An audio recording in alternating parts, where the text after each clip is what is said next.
नमस्कार मित्रांनो, मी आपला सलीम शेख.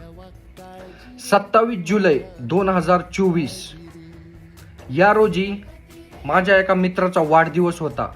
वाढदिवसाचा केक आणण्यासाठी मी धनकवडीच्या चौकातनं जात होतो.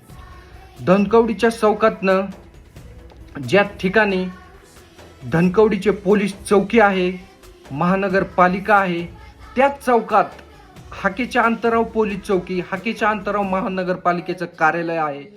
त्या चौकामध्ये मी जात असताना रस्त्यावर गर्दी पाहून मी खाली बघितले तर एक गाई अत्यंत आजाराने वयस्कर अशी लितपत पडलेली होती.